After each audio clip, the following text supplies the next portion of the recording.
a ride. So good afternoon or good evening, everybody. My name is Joe.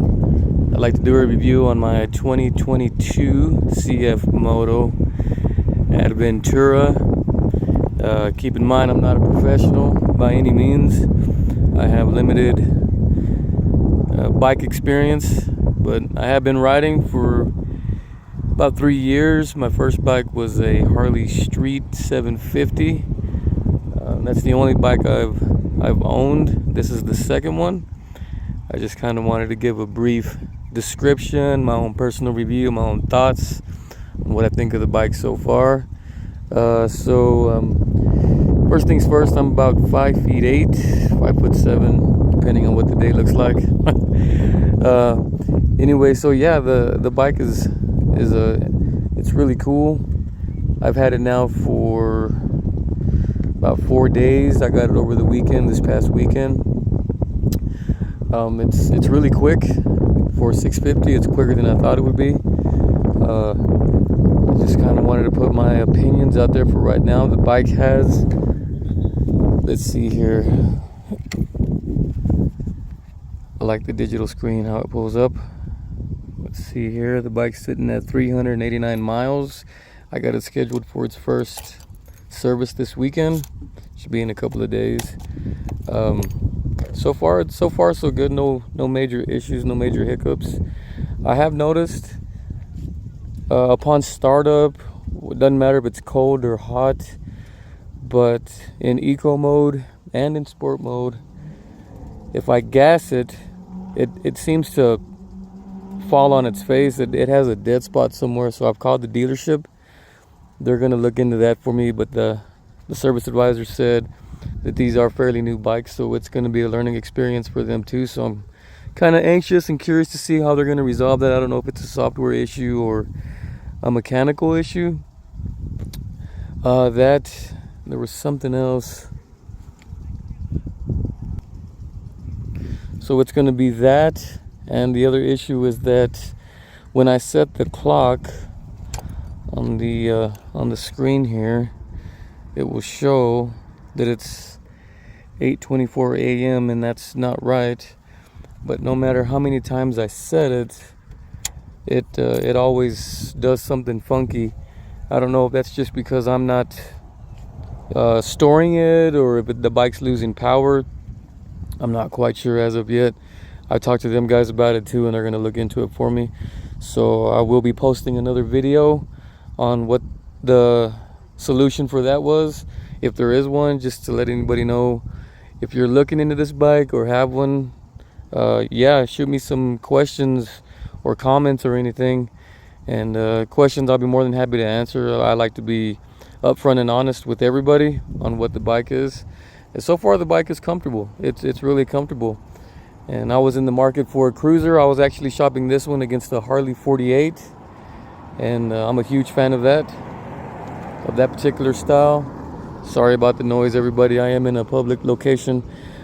So I was looking for something that was more comfortable, something that I could put a little bit of mileage on with my girlfriend as well as myself. And the back seat is way comfortable. It's more comfortable. I've sat on it, not riding it of course, but I've sat on the back seat. My girlfriend doesn't complain. I mean, of course, if you're familiar with the Street 750 at all, you'll know that particular bike was not made for, long distance riding. I mean, you can do it, but I didn't. We tried it a few times and it was not very comfortable.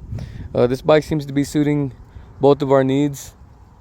This bike did come with both the bags. I just have them off right now because I'm in town and I really don't need them on there. It is a 6-speed, and I'm not going to bore you guys with a bunch of specs. I mean, you can go to CF Moto and get all your specs on this bike if you like. Like I said, I am 5'8". The bike is pretty tall. It's at 33 inches. I believe it's what the seat height is. So I am on my tippy toes, but it's nothing that I can't handle.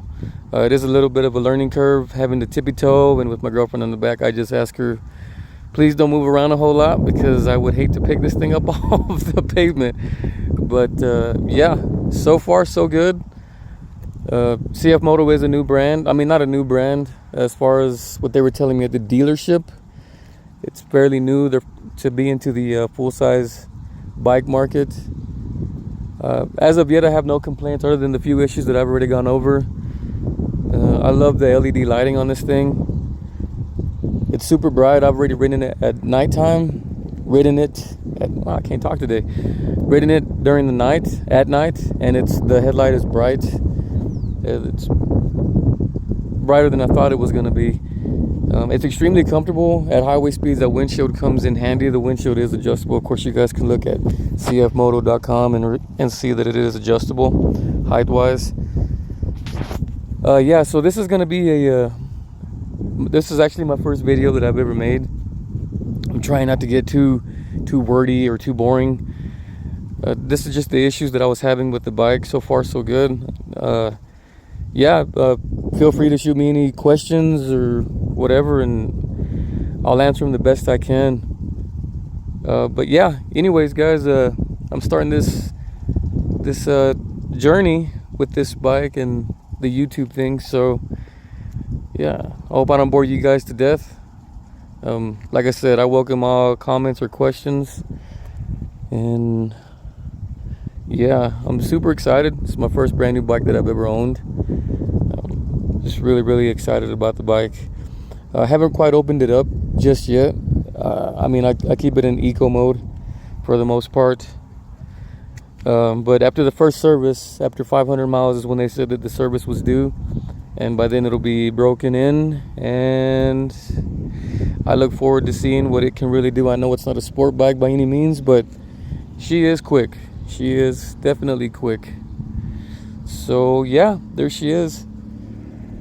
All right, well, I'll keep you guys posted with the issues, and keep you posted with any new information or the experience that I have with this bike. Like I said, I just got it. I know the front end, it is adjustable. I don't quite know how to do that, so I'm leaving it alone. As well as the rear shock, the mono shock as they call it, I guess. It is adjustable right here. I haven't messed with that either. So far it seems to suit my girlfriend and I pretty well. Bumps it soaks up the bumps pretty good.